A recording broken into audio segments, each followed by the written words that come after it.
The telegram that arrived at the breakfast table of Whitehaven Mansions was, as its sender no doubt intended, impossible to ignore. It was brought in upon a salver by the long-suffering George, his expression as impeccably neutral as the starched table linen. "For you, sir," marked "most urgent." Hercule Poirot, having just achieved the perfect symmetry of four precisely aligned marmalade jars, accepted the slip of paper with a faint sigh. He did not approve of urgency before his second cup of chocolate. Urgency was so often the handmaiden of disorder. He read the message, and his meticulously waxed mustache gave a single, eloquent twitch. To Hercule Poirot, stop, come at once. To the Empire Theatre, stop, murder, most foul behind the scenes, stop, the show cannot go on, stop, signed Montague Barrington, manager. He placed the telegram beside his plate, aligning its edges perfectly with the table's corner. A murder in a theater. It was a stage set for drama, for illusion, for the grand gesture. And yet, the choice of words intrigued him. Behind the scenes. That was where the truth of any production resided, was it not? Not in the glittering performance before the footlights, but in the dim, dusty confusion of ropes and flats and props, where the machinery of illusion was laid bare. "It seems, George," Poirot said, dabbing his lips with a napkin, "that we must forego the planned contemplation of the hyacinths upon the balcony. The grand guignol, it calls to us." An hour later, Poirot stood in the crimson-carpeted foyer of the Empire Theatre, a monument to late Victorian opulence now tinged with a palpable dread. The air, usually smelling of perfume, grease paint, and anticipation, now held the acrid scent of fear and recent violence. A uniformed constable stood guard at the grand staircase leading to the circles, his youthful face stern with the importance of his task. Poirot was met not by Montague Barrington, but by a frantic, bird-like man with wild gray hair and spectacles perched on the end of his nose. He introduced himself as Cecil Phelps, the stage manager. "Monsieur Poirot? Thank God you've come. Mr. Barrington is with the police, in his office. It's dreadful, simply dreadful. This way, please, this way." He led Poirot not into the auditorium, but through a small, unmarked door into the labyrinth of the theatre's underbelly. The transition was abrupt, from plush grandeur to utilitarian gloom. Bare bulbs cast pools of yellow light on brick walls hung with electrical cables and water pipes. The floor was concrete, scuffed, and stained. Distantly, Poirot could hear the murmur of anxious voices. "The victim?" Poirot inquired, his step precise on the unswept floor. "Arthur Carmichael," Phelps whispered, as if the name itself were dangerous. "Our leading man. Was our leading man. He was found just before the curtain was due to rise for the second act of A Spider's Web. In his dressing room. Stabbed." He shuddered. "The diva, Miss Lavinia Fleet, discovered him. She is not well." They turned a corner and entered a wider corridor, its walls lined with star-dressed doors, each bearing a name in a brass frame. A knot of people clustered outside one, from which light streamed into the dim passage. Among them, Poirot immediately identified the imposing figure of Chief Inspector James Japp of Scotland Yard, looking both irritated and relieved to see him. "Poirot, so they dragged you into this theatrical mess, did they? Bonjour, my friend. The telegram, it was compelling. You are, as ever, a spectacle of efficiency already upon the scene." Japp grunted. "Efficiency doesn't count for much when everyone's playing a part. This lot," he jerked his head towards the assembled company, "would give Sir Henry Irving a run for his money." Poirot's eyes swept over this lot. A woman in a magnificent silver evening gown, her face buried in the shoulder of a stony-faced older man in a tweed suit, the distraught discoverer, Lavinia Fleet, and presumably her protector. A handsome, sullen young man leaning against the wall, staring at his shoes with fierce concentration. A plump, motherly woman in a practical dress, wringing her hands. And a tall, elegantly severe woman with steel-gray hair, watching everything with cold, analytical eyes. A closed circle, just as he preferred. But Poirot's attention was fixed on the dressing-room door. "If I may, Japp?" Japp nodded, moving aside. "Mind the mess." Poirot entered the inner sanctum. It was a shrine to vanity and violent death. The room was large, befitting a star. A mirror, framed by glowing bulbs, dominated one wall, reflecting the grim scene. Makeup pots, sticks of grease paint, and pots of cold cream littered the table before it. Costumes hung on a rack like silent observers. The air was thick with the cloying sense of powder, perfume, and something darker, coppery. Arthur Carmichael lay on the floor, partially on his side, between the dressing table and a sumptuous chaise lounge upholstered in violet velvet. He was still in the elegant dinner jacket of his first-act role. The handle of a very theatrical-looking dagger, a prop, undoubtedly, with a jeweled hilt, protruded from his back. The velvet of his jacket was stained a dark, wet crimson around it. One arm was outstretched, his fingers curiously curled, as if he had been reaching for something that lay just under the chaise. A single, white camellia, now crushed and speckled with blood. Poirot's eyes, however, did not linger on the body or the weapon. They roved the room, taking inventory. The order, the disorder. A crystal glass, half full of amber liquid, stood on the dressing table. A script, heavily annotated, lay open on the chaise. A silver cigarette case, monogrammed, rested beside it. And on the floor, near the victim's feet, was a small, torn piece of paper. Poirot bent, but did not touch it. It was a corner torn from a theater program, bearing a single, handwritten word in thick, black ink. Enough. The curtain, Poirot said softly, straightening up and looking at the room's single window, which was, in fact, not a window at all, but a heavy velvet drape, drawn shut. It was a deep, imperial purple, the color of royalty and tragedy. He was found behind that. Poirot asked Japp, who had followed him in. Not behind it, just as you see him. But the drape's the odd thing. Miss Fleet says when she found him, that curtain was pulled right across this whole corner, like someone had tried to hide the body. She pulled it back and screamed the place down. Poirot's eyebrows rose. Death behind the velvet curtain. An attempt to conceal, to delay discovery, or something more symbolic. He looked from the drape, to the body, to the crushed camellia, and finally to the torn note. A drama, indeed, he murmured. But one where the final act has gone terribly, terribly wrong. I think, Japp, it is time to meet the players. For in this theater, the murder was not committed on the stage. It was committed in the one place where the actors are, for a moment, permitted to be real. And that, mon ami, is where we shall find our truth. Japp, with the weary air of a man herding cats, shepherded the assembled company into the largest dressing room, belonging to the late Arthur Carmichael. The body had been discreetly removed, but a spectral outline of chalk and a dark stain on the carpet served as a grim reminder of the room's recent history. The air was thick with tension, cheap perfume, and the lingering ghost of expensive cigars. Poirot, standing beside the now-empty chaise lounge, surveyed his audience. He had insisted on this locale, to observe them in the very heart of the tragedy, where the scent of fear would be strongest. "This is highly irregular, Inspector," stated the tall, severe woman. She had introduced herself as Dr. Elspeth Hartley, the theater's resident physician. "We are all in a state of profound shock. To be questioned here, like suspects in a cheap melodrama. But it is not a melodrama, madam," Poirot said gently, his voice cutting through her protest. "It is murder, and we are not yet in the realm of questions. First, we must have the introductions. The characters, you understand, must be known." Japp took a grudging half-step back, ceding the floor. Poirot's methods might try his patience, but their results were irrefutable. "Let us begin with you, mademoiselle," Poirot said, turning to the vision in silver. Lavinia Fleet, the diva, lifted a tear-stained face from the tweed shoulder of her companion. Her beauty was classical and fragile, magnified by distress. "This is monstrous," she whispered. "To find him like that. Arthur, you discovered the body," Poirot stated. I came to speak with him before our scene. Our dressing rooms are adjoining." She gestured weakly towards a connecting door, now sealed by a police constable's presence. The door was unlocked. I called his name. No answer. I saw the velvet drape was pulled across, which was odd. He hated that drape closed. He said it stifled him.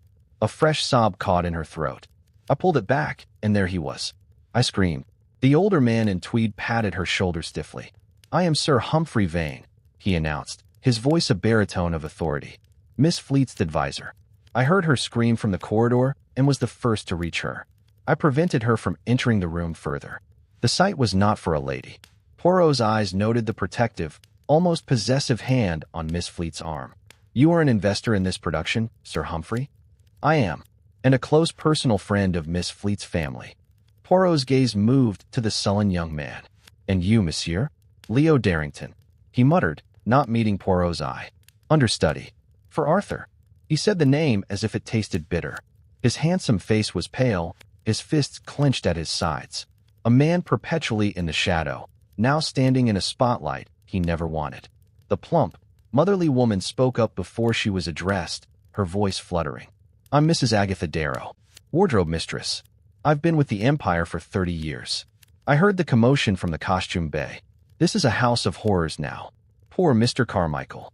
Her eyes darted towards the bloodstain and away again, as if burned. Dr. Hartley stood ramrod straight.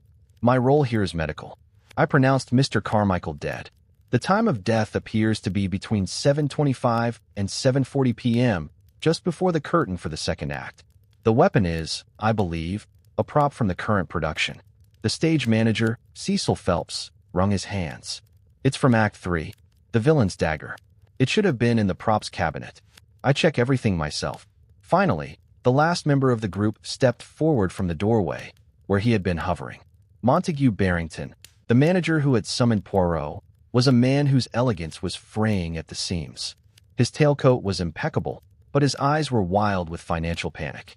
And I, as you know, am the man whose theater is now a tomb, he exclaimed. The show is finished. The investors will flee. My life's work. A man's life is finished, Mr. Barrington, Poirot corrected softly, his tone like a scalpel. That is the priority. He let the silence stretch, watching the interplay of glances. Leo Darrington's simmering resentment, Lavinia Fleet's genuine or performed grief under Sir Humphrey's watchful eye, Dr. Hartley's clinical detachment, Mrs. Darrow's nervous sympathy, Phelps's professional dismay, Barrington's self-absorbed terror. A closed circle, each with a motive simmering beneath the lines of their assigned roles. The jealous understudy, the diva with a possibly complicated personal connection, the wealthy patron with his own attachments, the doctor with an unknown history, the loyal employee who knew all secrets, the manager facing ruin. Poirot gave a small, almost imperceptible nod. The stage was set. The players were assembled. Now, the meticulous dissection could begin. Merci, he said. You may all return to the green room, under the eye of the constable. Do not speak of what has happened here amongst yourselves. I will speak to each of you, one by one, in a place less evocative. The human mind, it needs order in which to think clearly. His eyes swept the chaotic, tragic room. And this place, it is presently an affront to order. The green room, usually a sanctuary of worn comfort and whispered gossip, now hummed with a strained silence.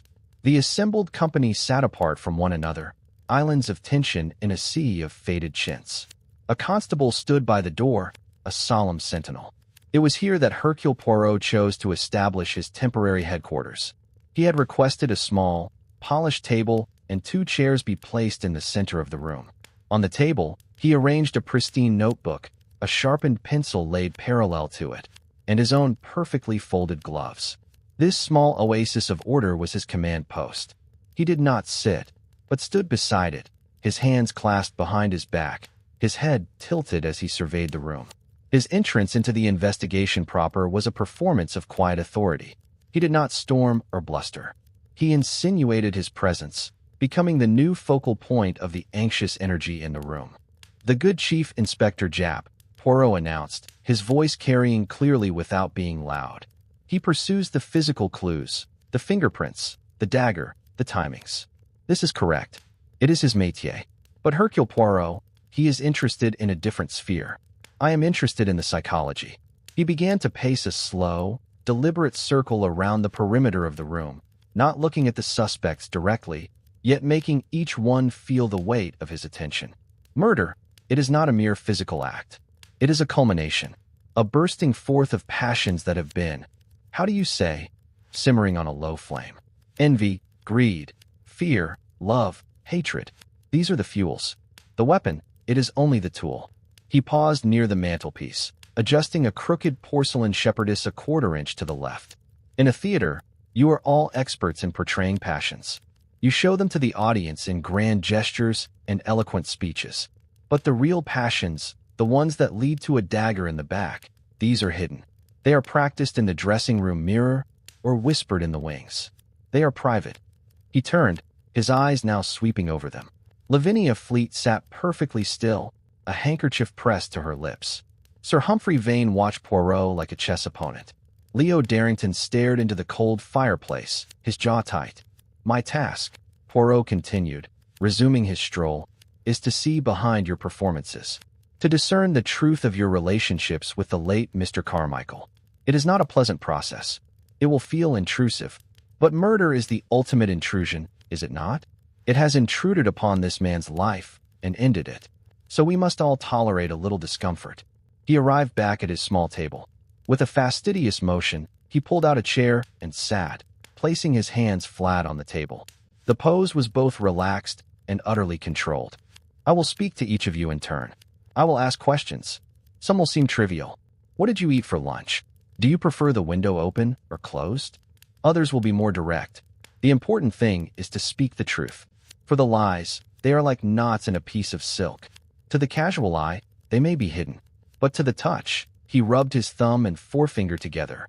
They are an unpleasant roughness. And Hercule Poirot, he has a very sensitive touch."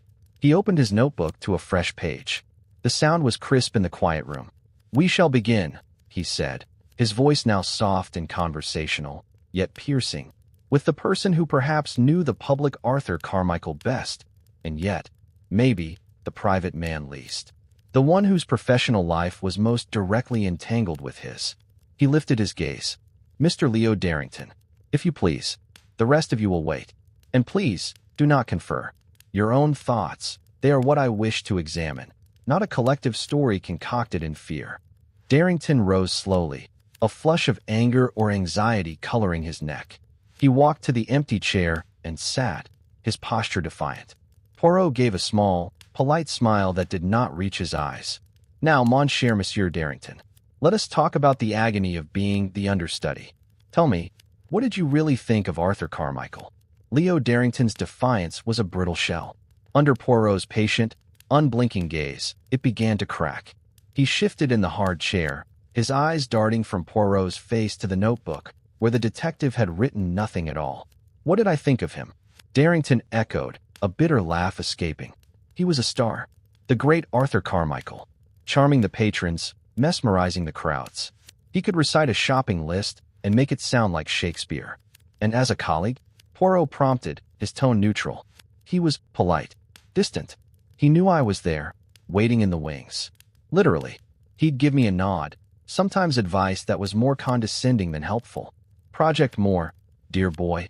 Or try to feel the character, not just say the lines." His impression was cruelly accurate. "You resented this, wouldn't you?" Darrington shot back, then checked himself. "I've trained. I've worked in rep for years. This was my break, my first West End role, even if it was just covering for him. And he made it clear I'd never step into his shoes unless he was carried out of them." He paled slightly, realizing what he had said. "I didn't mean. But it has happened," Poirot said quietly. "You are now, technically, the leading man. The show, if it continues, will go on with you." Darrington's face contorted. "In this atmosphere? With him dead? It's a curse, not a promotion. Where were you between 7:25 and 7:40 this evening?" "In my dressing room, going over my lines for the second act." "Alone?" Poirot nodded, his expression inscrutable. "Did you hear anything from Mr. Carmichael's room?" A raised voice. "An argument?" "No. The walls are thick. And I had my script. I was concentrating." Poirot thanked him and dismissed him. Darrington left, his shoulders slumped not in grief, but in a kind of exhausted dread. Next was Mrs. Agatha Darrow. She fluttered into the chair, her hands kneading the fabric of her apron. "A tragedy, madam," Poirot began, his manner softening. "You have been here many years. You must know all the secrets." "Oh, I try not to listen to secrets, Monsieur Poirot. But one hears things in the fittings. The pins in one's mouth are a great discouragement to conversation, but not a complete one." She offered a weak, nervous smile. "What did you hear about Mr. Carmichael?" Her smile vanished. "He was the difficult gentleman for the wardrobe, very particular about his silhouette. Would have a fit if a seam was a millimeter off. But he tipped well." She leaned forward slightly. "There was talk, of course, About him and Miss Fleet. Last season, they were quite the item. But it cooled. Recently, he'd been seen sending notes to others. What others? She flushed. I shouldn't say. It's just whispers. But a certain married lady of title has been visiting his dressing room after matinees. And then there were the rows with Mr. Barrington. Arthur, Mr. Carmichael, wanted a percentage of the box office, or he'd walk. Mr. Barrington was in a state about it. And tonight, did you see anything unusual? I was checking the hem on Sir Humphrey's second-act waistcoat in the gentlemen's chorus dressing room. It's just down the corridor. I saw Dr. Hartley go into Mr. Carmichael's room just before 7:30. She often did, to give him a tonic for his nerves before a big scene. She came out a few minutes later, looking as she always does. Very composed. Then, a minute or two after that, I saw Miss Fleet go in. And then, the scream. She shuddered. Poirot's eyes gleamed. The order of visitors was crucial. This tonic. Did you ever see it? Oh no. It was in a little black bag she carries. He thanked the wardrobe mistress, whose flood of information ceased as abruptly as it began. Dr. Elspeth Hartley presented a stark contrast. She sat with surgical precision, her gaze cool and assessing, as if she were interviewing him. You visited Mr. Carmichael at approximately 7:30, Poirot stated. I did, to administer a mild sedative. He suffered from pre-performance anxiety, which manifested as tachycardia and tremors. A small dose of bromide calmed him. Was he agitated when you saw him? More than usual. He was pacing. He said he had received a disturbing note. He crumpled it and threw it toward the fireplace. She gestured to the cold grate in the green room. It missed. Did you see its contents? I did not read it. My concern was my patient's well-being. I prepared his sedative in the glass he had on his dressing table. Whiskey, neat. He drank it. I left, and his state then, calmer. The drape was open. He was sitting on the chaise, looking over his lines. Alive. Her delivery was devoid of emotion, a clinical report. Poirot made a note, his first of the interview. And the dagger? Was it in the room? I did not see it. My attention was on my medical bag and my patient. You left before Miss Fleet arrived? I did not see Miss Fleet. Our paths did not cross. Poirot dismissed her, his mind whirring. A disturbing note, now missing. A sedative in a whiskey glass. A sequence of visitors, each with a plausible reason. And a velvet drape, first open, then later drawn shut over a corpse. The layers were beginning to form. But the pattern, the essential truth beneath the performances, remained tantalizingly out of sight. The investigation took a decisive, and in Japp's view, satisfactory turn shortly after Poirot's initial interviews. A young, keen-eyed constable, searching the trash bin in the corridor outside the dressing rooms, made a discovery. He presented it to Chief Inspector Japp on a clean handkerchief. A small, brown glass vial, empty, labeled with a chemist's stamp and the handwritten words potassium cyanide. Drive E. Hartley. Japp's eyebrows shot up. He summoned Poirot, who was contemplating the blood-stained carpet in Carmichael's room, his head tilted like a curious bird. Look at this, Poirot. Found not 10 feet from the dressing room door. Cyanide. And it's got the good doctor's name on it. Poirot took the proffered handkerchief and examined the vial without touching it. He noted the label, the residue. Maisui. It is suggestive. Suggestive? It's damning. She admits she gave him a tonic just before he died. What if it wasn't bromide? What if it was this? Japp's voice rose with the thrill of the chase. She's a doctor. She's got access. Maybe Carmichael knew something about her, was threatening to expose some malpractice. Or it was a lover's quarrel. These medical types can be cold as ice. She poisons him, stabs him for good measure to muddy the waters, then drops the vial on her way out, flustered. Poirot remained silent, his gaze drifting back to the room, to the chaise, the drape, the position of the now-absent body. You question her, Japp pressed. She's all cool and composed, but a murderess can keep her head. I've seen it. Let's bring her in. Put the pressure on. Poirot nodded slowly. Pressure, it can be instructive. Yes, my friend. Proceed. Dr. Elspeth Hartley was fetched from the green room. When confronted with the vial, her composure did not shatter, but it acquired a visible fissure. A tightness around her eyes, a slight paling of her lips. That is from my medical bag, she acknowledged, her voice still steady. It is a legitimate prescription for a specific procedure. It has no connection to Mr. Carmichael. And why was it in the waste bin, Doctor? Japp demanded, leaning forward. I have no idea. It should be in my bag, which is locked in my office. Unless, she paused, a flicker of genuine confusion crossing her face. Unless it was taken. Very convenient, Japp scoffed. You admit you were the last person to see him alive, aside from the killer. I did not say that. I said I saw him alive after my visit.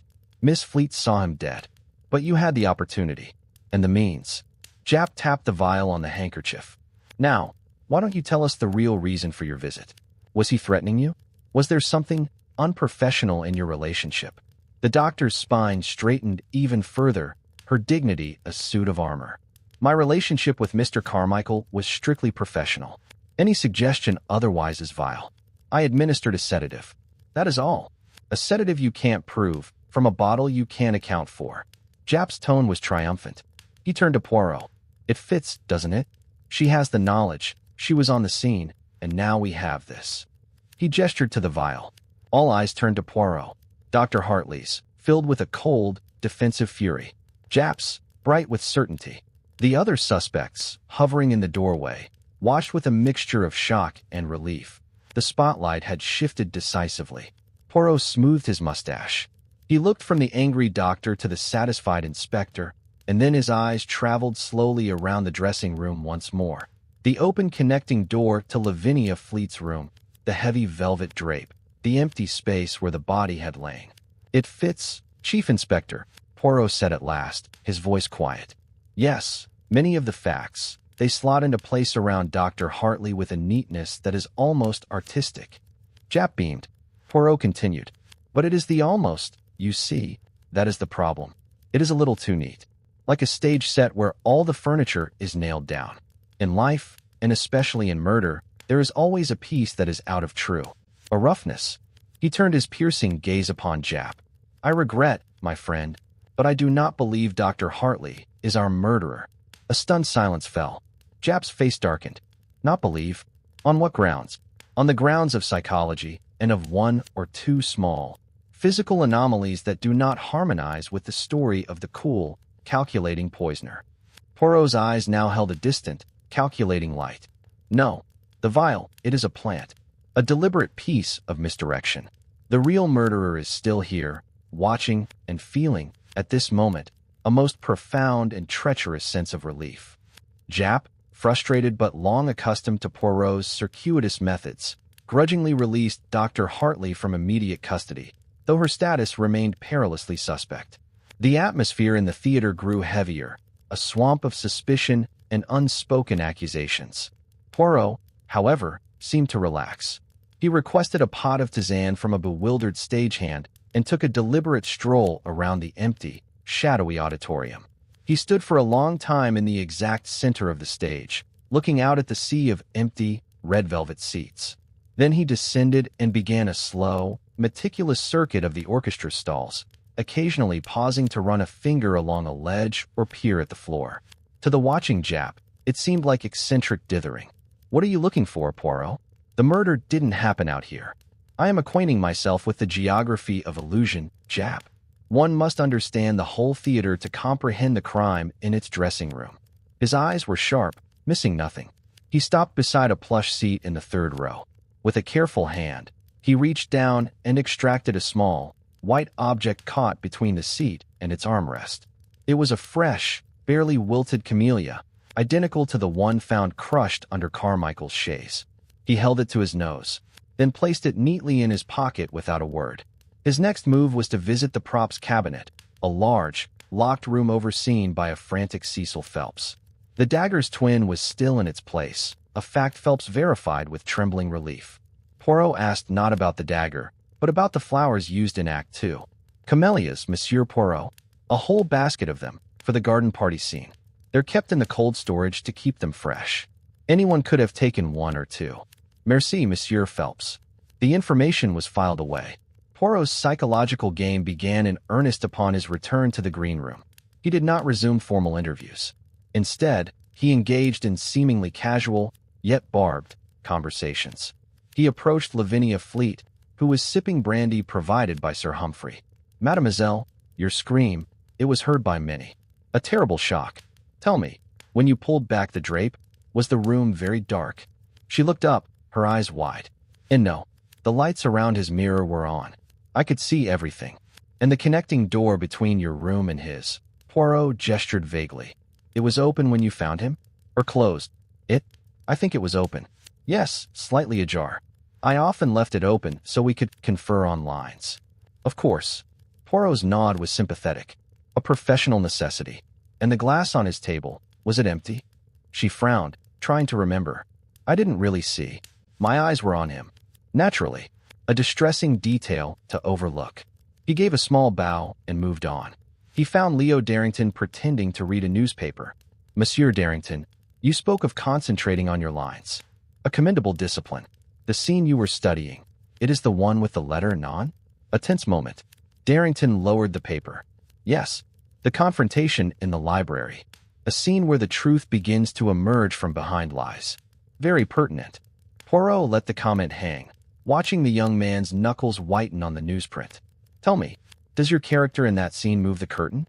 The velvet curtain by the window? I know. I don't think so. A pity. The drape, it is such a powerful symbol. To conceal, to reveal. Poirot sighed and wandered away, leaving Darrington staring after him, unsettled. He saved his most pointed interaction for Sir Humphrey Vane, who was standing apart, smoking a cigar with an air of impatience. Sir Humphrey, you are a man of business. What is your opinion of Mr. Barrington's management? If the show closes, your investment is lost, say Domage. Sir Humphrey puffed a cloud of smoke. A total loss. Barrington's a fool, but Carmichael was a bigger one. Greedy, making impossible demands. Demands that threaten the production, and thus your money. And Miss Fleet's success. Poirot let the implication settle. It is a fortunate thing for you, is it not, that the source of the trouble has been removed? Sir Humphrey's eyes grew cold and hard. Are you suggesting something, Monsieur Poirot? I suggest nothing. I merely observe the alignment of circumstances. It is a mental exercise. Poirot gave a bland smile. For instance, I observe that a man who discovers a murder scene thinks first to shield his protégé from the sight, not to check if the victim might still be alive. A curious order of priorities, do you not think? Before Sir Humphrey could form a retort, Poirot had already turned, his sharp eyes sweeping the room one final time. He had stirred the pot, introduced doubts and fears. Now he watched. He saw the glances exchanged, the nervous adjustments, the subtle shifts in posture. The psychological game was in play. The false sense of security following Dr. Hartley's near arrest had evaporated, replaced by a fresh, prickling anxiety. The true murderer, Poirot was certain, would now be feeling the most acute pressure of all, the fear that Hercule Poirot was not looking at the doctor, but was, in fact, looking directly at them. The psychological pressure Poirot had applied soon manifested in a tangible, shocking way. It was Mrs. Darrow, the wardrobe mistress, who provided the catalyst. After Poirot's pointed conversations, she had grown increasingly agitated, her eyes darting between Sir Humphrey and Lavinia Fleet. Finally, she approached Poirot in a corner, her voice a tremulous whisper. Monsieur Poirot, there's something I didn't say before. About the note. The one Dr. Hartley said Mr. Carmichael threw. Poirot's attention became absolute. Yes, madam. After the doctor left, and before Miss Fleet went in, I was coming back down the corridor with my pincushion. The door to Mr. Carmichael's room was still slightly open. I saw him get up from the chaise. He went over to where the note had fallen, near the fireplace. He didn't pick it up. He tore a tiny piece off it, just a corner. Then he dropped the rest into the grate. He put the little piece in his waistcoat pocket. Poirot's mind raced, connecting this to the torn program corner found near the body bearing the word enough. Carmichael had kept a piece as what? A receipt? A reminder? You are certain of this? As certain as I am of my own shears. Then he sat back down, looking at his script. He seemed very tired. That's when I hurried away. I didn't want to be caught snooping. This new information painted a clearer sequence. Carmichael receives a note, is agitated, shows Hartley, discards most of it, but keeps a fragment. Then, the murder. Poirot requested to see Carmichael's effects. The contents of his pockets had been bagged. A gold watch, a monogrammed handkerchief, a few coins, and a small, torn piece of thick paper. It was not the program corner. This was different. A creamy, high-quality card, torn raggedly. On it, in the same thick black ink, was written not a word, but a musical notation. A single, inked in treble clef. 2 notes, Poirot murmured. One torn by the victim, one left by the killer. A dialogue. He was pondering this dissonance when a crash and a cry echoed from the warren of dressing rooms. Poirot and Jap rushed towards the sound, finding Cecil Phelps sprawled on the concrete floor outside the props room, clutching his head. The door to the room stood ajar, the lock splintered. He came at me from behind. Phelps gasped as Dr. Hartley, with cool efficiency, examined a rising lump on his scalp. I was just checking the inventory again. I heard a noise, turned, and clout. He was gone when I came to. Did you see who? Jap demanded. No. It was dark. But Phelps winced. He was strong. And he smelt of grease paint and that lavender hair tonic Sir Humphrey uses. All eyes flew to Sir Humphrey Vane, who stood at the back of the gathering crowd, his face like stone. Preposterous, he snarled. A theatrical cliché. Half the men here use some sort of tonic. But the assault was not the most significant event. Inside the ransacked props room, it was immediately clear what the assailant had been after. The cabinet where the duplicate Act 3 dagger had been stored was empty. The weapon was gone. The killer returned for the matching dagger, Jap stated grimly. Phelps here saw something earlier, or the murderer thought he did. Tried to silence him and remove the evidence. Poirot, however, was not looking at the empty cabinet. He was staring at the floor just inside the door. A single, white camellia petal lay on the dusty concrete.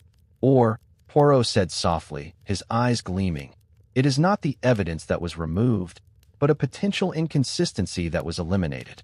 The first dagger, it is unique, a jeweled prop. Its twin, however, was a plain replica, used by the understudy in rehearsals. By stealing it, the murderer ensures we cannot compare the two. We cannot ask if perhaps the dagger in Mr. Carmichael's back is, in fact, the duplicate. He turned to face the assembled suspects, his gaze traveling over each shocked face. This attack, it changes the picture. It tells us the murderer is still here and is now desperate. They are not content to hide behind planted evidence. They are taking active steps to shape the narrative. He paused, letting the fear sink in. And in their haste, they have made their first true mistake. They have confirmed a theory of mine. They have shown us that the key to this puzzle lies not in the obvious evidence, but in the symmetry of the crime. And in the flowers. He touched the pocket where the camellia from the auditorium rested. Always, we return to the flowers. With the theater now under even tighter guard, Poirot retreated into a state of profound stillness. He sat alone in the green room at his small table, his eyes closed, his fingertips pressed together in a steeple before his lips. The suspects, now palpably terrified, were confined to their dressing rooms under watch. Jap paced, frustrated by the assault, the missing dagger, and Poirot's apparent inertia. But Poirot's little gray cells were far from idle. They were performing a meticulous exercise in reconstruction, assembling and discarding sequences of events with the precision of a watchmaker. The clue that had anchored his reasoning was the one he had shared with no one. The 2 camellias. One, crushed under the chaise by the body. The other, fresh, found in the auditorium. They were bookends to the crime. Carmichael had been in the auditorium before the performance, as was his habit. He had sat in the third-row seat, perhaps to observe the lighting or simply to bask in the empty theater. Someone had joined him there, or met him there. An argument? A clandestine exchange? The camellia, a token of the theater's current production, had been left behind, or perhaps dropped. It was a prelude. Then, the murder in the dressing room. The second camellia, crushed. A symbol trampled. But why was it there? It was not from the dressing room's decor. It had been brought in.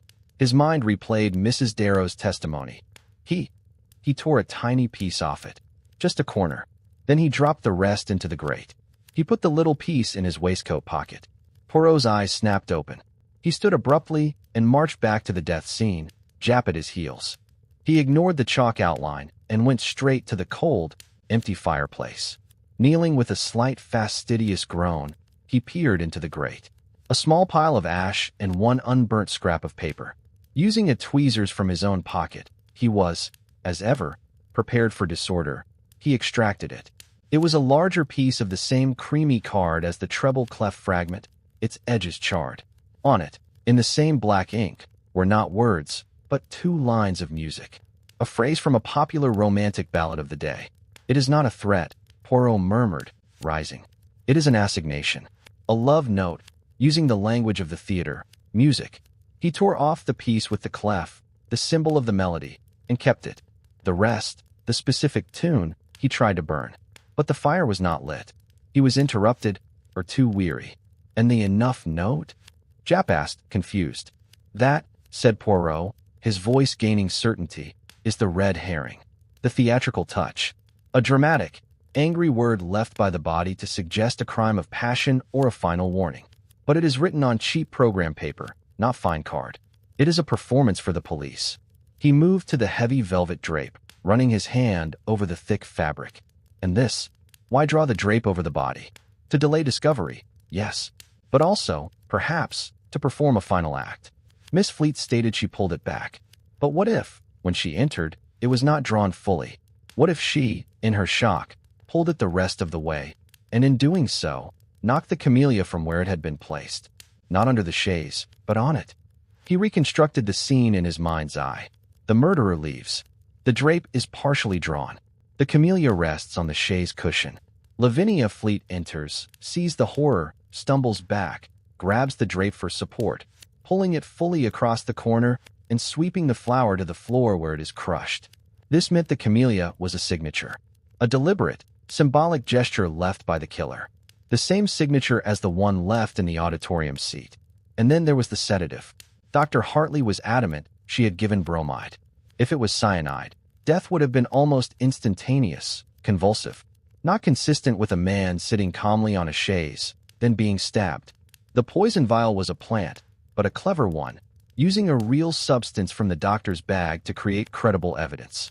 The sequence now was clear: assignation, the music note; meeting and argument, the auditorium camellia; the administration of a genuine sedative, by Hartley; a visit from the murderer, who finds Carmichael drowsy, compliant; the murder by dagger; the placement of the second camellia; the drawing of the drape; the planting of the enough note and the cyanide vial; the later theft of the duplicate dagger to prevent comparison. Every fact clicked into a new and terrible alignment.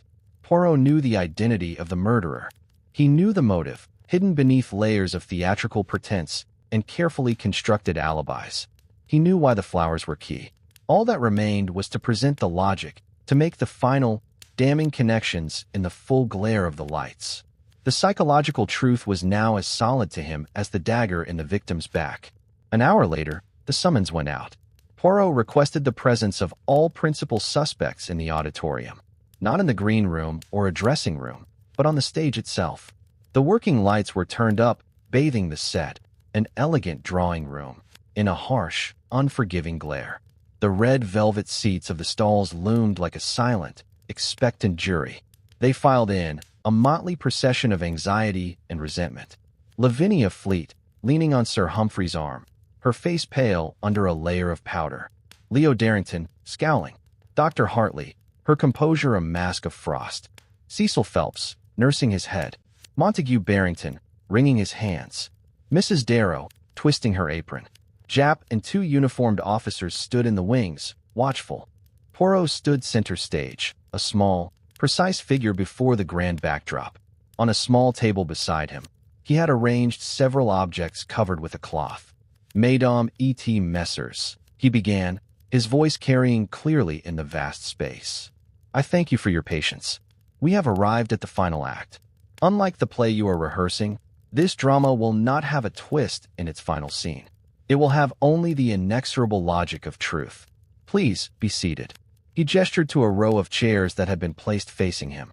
Once they were settled, an uneasy audience of their own tragedy, Poirot commenced. "We begin with the late Arthur Carmichael, a man of talent, of vanity, and of considerable appetite. He was a man who collected things, applause, money, admirers. This last habit, it is the most dangerous. For when one collects people, one risks mistaking them for objects, easily acquired and carelessly discarded." He paused, letting his words hang in the air. "The sequence of events is now clear. Before the performance, Mr. Carmichael met someone here, in this auditorium. In the third row, they argued. A token was left, a white camellia from the stage properties. Poirot uncovered the first item on his table, the camellia from the seat, now preserved in a glass jar. A murmur rippled through his audience.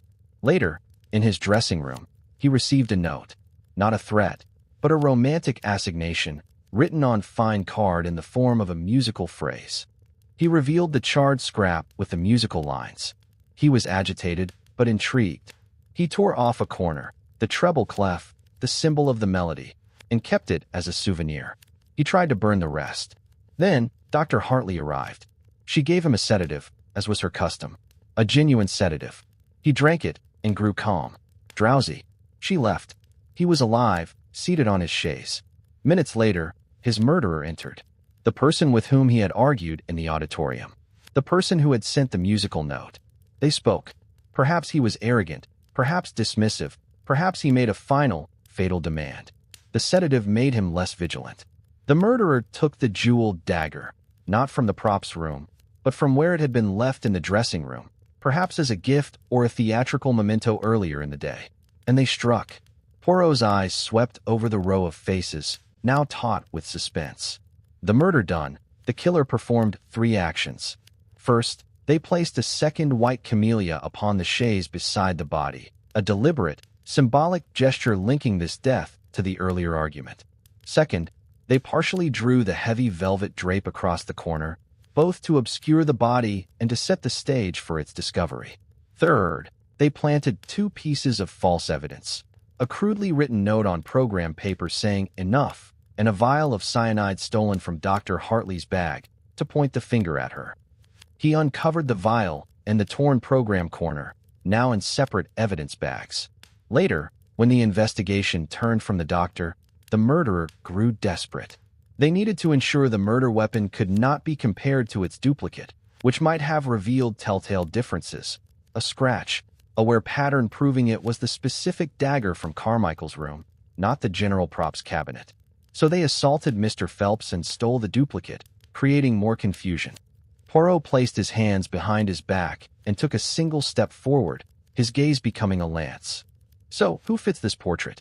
It must be someone who could arrange a clandestine meeting in the auditorium without suspicion. Someone who could send a romantic musical note that would not be immediately rebuffed. Someone with the strength and resolve to plunge in a dagger, and the theatrical flair to stage the scene with flowers and drapes. Someone who knew Dr. Hartley's bag and its contents. And someone for whom Arthur Carmichael's continued life had become an intolerable burden, not just professionally, but personally. He let the silence build, a drumroll of tension. There is only one person here who embodies all these things. Only one person whose apparent motive is financial or professional, but whose true motive is one of the oldest and most destructive of all, a love that has curdled into a furious, vengeful pride. Every eye was locked on him. No one breathed. The murderer is not the understudy, nor the manager, nor the doctor, nor the investor. Poirot's voice dropped, yet was piercingly clear. The murderer is the person who discovered the body. The person whose connection to the victim was the most intimate, and whose future he threatened to destroy not by leaving, but by staying and exposing the truth of their private dealings. The murderer is Miss Lavinia Fleet. The word hung in the air, stark and unbelievable. For a second, there was utter stillness. Then chaos erupted. "No!" Sir Humphrey Vane roared, surging to his feet. "This is an outrage. Lavinia? Preposterous." Lavinia Fleet herself did not scream or protest. She simply stared at Poirot, her face a perfect, beautiful mask of stunned horror. A masterpiece of acting. Poirot raised a hand, and the authority in the gesture silenced even Sir Humphrey. "Please, allow me to reconstruct the truth. You, Miss Fleet, and Mr. Carmichael were once lovers. This season, your relationship changed. He had grown tired. He was pursuing another, a lady of title whose patronage was valuable. He was also demanding a ruinous percentage of the box office from Mr. Barrington, which threatened the entire production, and thus your own starring role. You confronted him in the auditorium before the show. You argued. You dropped the camellia. But you could not let him go so easily, or risk him humiliating you by flaunting a new affair. You sent the musical note, a romantic plea to meet in his room during the interval, a tune from your first successful show together. He kept a piece as a cruel trophy. You went to him after Dr. Hartley left. He was drowsy from the sedative. You spoke of love, perhaps of his promises. He was dismissive, arrogant. He may have even laughed. The jeweled dagger was there, a gift he had once given you, perhaps, that you had returned in an earlier quarrel. In a rage of rejected pride, you seized it and stabbed him. Lies, she whispered, but the word lacked force. Her eyes were wide, fixed on Poirot's. The crime of passion committed, your theatrical instincts took over. You placed the second camellia, a symbol of your dead love, on the chaise. You drew the drape. You had come prepared. The fake, enough note, written on program paper to suggest a different, angrier motive. You had stolen the cyanide vial from Dr. Hartley's unlocked bag earlier, knowing the doctor's visit was routine. You dropped it in the bin. You then returned to your own room, waited a few moments, and re-entered his room with a scream, discovering the body and pulling the drape fully back, knocking the camellia to the floor. She was distraught when I found her. Sir Humphrey insisted. She was acting, Poirot said flatly. And you, Sir Humphrey, in your blind devotion, became her unwitting prop. You confirmed her state, shielded her, never questioned her story. He turned his pitiless gaze back to Lavinia. You almost succeeded, but you made 3 errors. First, the flowers. 2 camellias, one in the auditorium, one in the dressing room, created a symbolic link only someone intimately connected to the production's romance would make. Second, the sedative. If Dr. Hartley had poisoned him, he would have convulsed and died quickly, not been sitting calmly on a chaise. The poison vial was too obvious, too neat. And third, the theft of the duplicate dagger. Only the killer would know that comparing the two might reveal the murder weapon as a personal item, not a generic prop. Your assault on Mr. Phelps was an act of panic, and in your haste, you left another camellia petal at the scene. Lavinia Fleet's mask began to crack. A tremor touched her lip. You have no proof. It's all conjecture. I have the logic of the psychology, Poirot said. And I have this. He reached into his waistcoat pocket and produced the small, charred piece of card with the treble clef. Mr. Carmichael kept this in his pocket, but the police did not find it on his body. Did they, Chief Inspector? Jap, looking grim, shook his head. No, because, Poirot continued, his eyes locked on Lavinia's. When you discovered the body and knelt beside him in your pretended grief, you had the presence of mind to retrieve it, to remove the proof of your assignation. But you could not search him thoroughly. You missed the other fragment, the burnt piece in the grate, with the specific melody. A melody I have had identified as our secret garden, the love theme from The Lady's Choice, the play that made you a star, in which co-starred Arthur Carmichael. A sentimental choice, mademoiselle. A fatal one. The final piece.